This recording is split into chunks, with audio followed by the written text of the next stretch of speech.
안녕하세요. 6월 12일 월요일입니다. 오늘은 요한일서 5장 3절 말씀 보시겠습니다. 하나님을 사랑하는 것은 이것이니 우리가 그의 계명들을 지키는 것이라. 그의 계명들은 무거운 것이 아니로다. 아멘. 저는 요한 사도가 사랑에 대한 말씀들을 지금까지 쭉 해온 것에 대한 결론이 오늘 말씀이라고 생각합니다. 요한일서 5장 3절이 앞에서 지금까지 쭉 말씀해온 사랑에 대한 결론입니다. 특히 하나님을 사랑한다고 하는 것이 무엇인지에 대해서 오늘 분명하게 말씀하는 이 내용이 결론에 해당됩니다. 이렇게 말씀합니다. 하나님을 사랑하는 것은 이것이니, 그러니까 봉사하고 충성하고 헌신하고 또 뭐 사랑한다고 하나님을 향해서 고백하고, 그것도 사랑의 하나의 방법일 수는 있지만 그게 정답은 아니라는 거예요.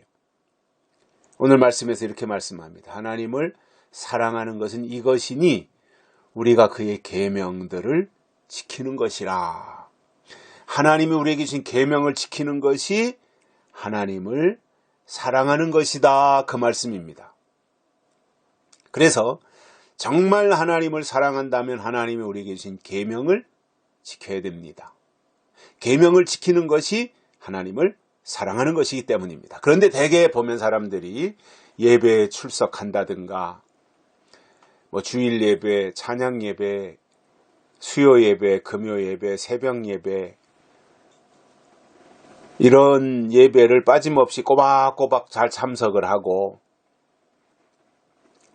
그리고 교회가 요구하는 것들을 잘 지키고 그렇게 하면 하나님을 사랑하는 것이 아니겠는가, 이렇게 생각을 합니다. 물론 그것이 하나님을 사랑하는 것에 대한 반응일 수 있습니다. 그러나 그보다 더 중요한 것이 있다는 겁니다. 중요한 것을 해야 되죠. 안 중요한 것, 아니 덜 중요한 것을 하면서 더 중요한 것을 안 할 것이 아니라 더 중요한 것을 하면서 하나님의 뜻이 무엇인지 발견해가는 것, 이것이 필요하지 않겠습니까? 그래서 하나님이 우리에게 주신 계명이 무엇인지 알고 그 계명들을 지키는 것이 꼭 중요하고 필요한 것입니다.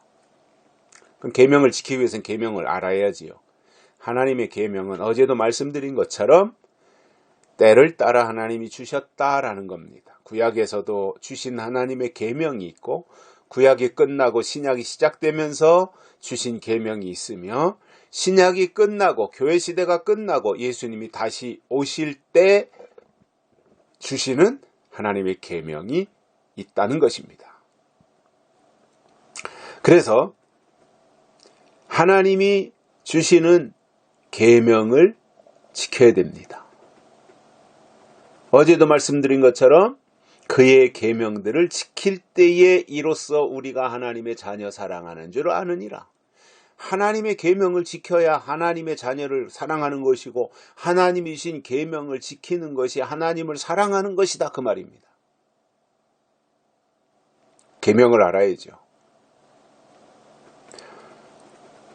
이 시대에 우리가 지켜야 될 계명은 요한계시록입니다. 요한계시록은 예언의 말씀입니다. 예언의 말씀은 될 일입니다. 앞으로 될 일, 그것에 대해서 계시록에서 설명하고 있습니다. 그래서 우리는 계시록을 통해서 뭐 누가 인을 맞았네 안 맞았네, 누가 14만 4천에 들어갔네 안 들어갔네, 이거를 계산하고 따질 것이 아니라, 그것은 별로 중요한 게 아니에요.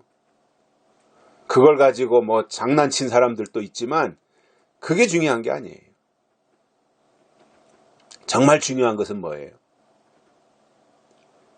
계시록의 말씀 속에서 하나님의 예언을 발견하고 그리고 약속을 발견하며 그리고 더 나아가서 지켜야 될 하나님의 계명이 무엇인지를 깨닫는 것.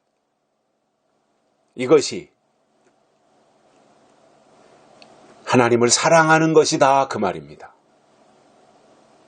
그래서 하나님을 사랑한다고 하는 것은 우리의 행동, 우리의 행위에 달려있는 것이 아니라 계명에 달려있는 겁니다. 계명. 계명을 지키느냐 안 지키느냐 이것에 의해서 하나님을 사랑하느냐 사랑하지 아니하느냐가 결판난다는 것입니다. 그렇다면 우리가 어찌해야 되겠습니까? 우리가 신앙생활하면서 주일이면 꼬박꼬박 교회 나가서 예배 참석하고 하는데 형식적인 틀에서 벗어나지 못하고 윤리적인 도덕적인 신앙생활이나 하고 있다면 그가 어떻게 하나님이 주시는 시대적인 계명을 알 수 있겠냐 말이에요. 중요한 것은 계명이지 않습니까? 오늘 우리에게 하나님이 주신 계명이 있어야 되지 않겠습니까? 계시록에 이 시대에 우리가 지켜야 될 하나님의 계명이 무엇인지 잘 소개하고 있습니다. 인, 환난, 재림, 심판, 천년왕국. 그것을 설명하기 위해서 어디에서는 인을 떼는 것으로 말씀하고 있고 일곱 인이죠. 일곱 인. 어디에서는 일곱 나팔로 설명하고 있고 계시록도 어느 군데 가서 보면 일곱 대접 쏟는 것으로 설명을 해주고 있더라는 거예요. 그래서 계시록에서 하나님의 계명을 발견하기 위해서는 일곱인, 일곱 나팔, 일곱 대접 이것을 잘 알면 그 사람은 분명히 계시록의 내용 속에서 하나님의 계명을 발견할 수 있고 계명을 발견하는 그 사람은 그 계명을 통해서 하나님의 예언의 말씀, 약속의 말씀을 마음속에 담고 그것을 이루어드리기 위해서 앞장서게 되어 있습니다. 입 맞으러 어디로 가자 이거 중요한가? 절대 아닙니다. 누구를 통해서 인치시니까 아무개를 만나러 가자. 아무개를 통해서 하나님이 인을 치시니까 뭐 어디로 가자. 아무개한테로 가자. 이거는 어린애들이 하는 수작이고 짓거리입니다. 그건. 장성한 사람들은 어디에 있든지 무슨 상관입니까? 하나님의 계명을 지키면 되는 거죠. 수준이 높아져야 되는데 너무 수준이 낮은 사람들이 하나님의 일을 한다고 하니까 낮은 자리에 수준이 낮은 그 상태로 하나님의 일을 하는 것에 불과한 것이지 그게 완벽한 하나님의 일이 되는 것은 아니에요.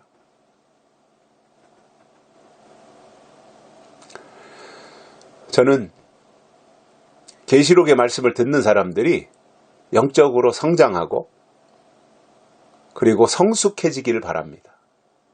맨날 어린애 상태로 머무르면서 네가 입 맞았냐 내가 입 맞았냐 이거 유치하지 않습니까? 너무 유치한 거예요. 물론 그 유치한 단계에도 들어오지 못한 사람들이 부지기수니까 그 사람들하고는 또 비교가 안 되겠지만 적어도 우리가 계시록의 예언의 말씀을 이 시대에 주신 하나님의 계명으로 받기 위하여 여기까지 왔다면 어린아이의 일 유치함을 버리고 장성함 가운데로 나가야 됩니다. 하나님이 원하시는 결론이 장성함이잖아요. 장성함, 성숙함 이것이 하나님의 결론이잖아요. 입 맞았다는 것 자체가 뭐예요? 장성했다는 거예요. 성숙했다는 거예요. 근데 말로는 입 맞았다고 하면서 하는 짓을 보면 어린애 짓이란 말이에요. 누구 비난이나 하고 헐뜯기나 하고 시기 질투나 하고 어린아이 짓이잖아요. 그러면서 무슨 인을 맞았다 그래요. 인을 맞은 것은 그리스도의 인격에 들어가는 것인데 그래서 그의 계명들을 지켜야 되는데 그러면 그 계명은 어떠한 것이냐? 무거운 것이 아니라는 거예요. 무거우면 우리가 짊어질 수 있습니까? 절대 못합니다. 하나님이 우리에게 주신 계명은요, 가벼운 거예요.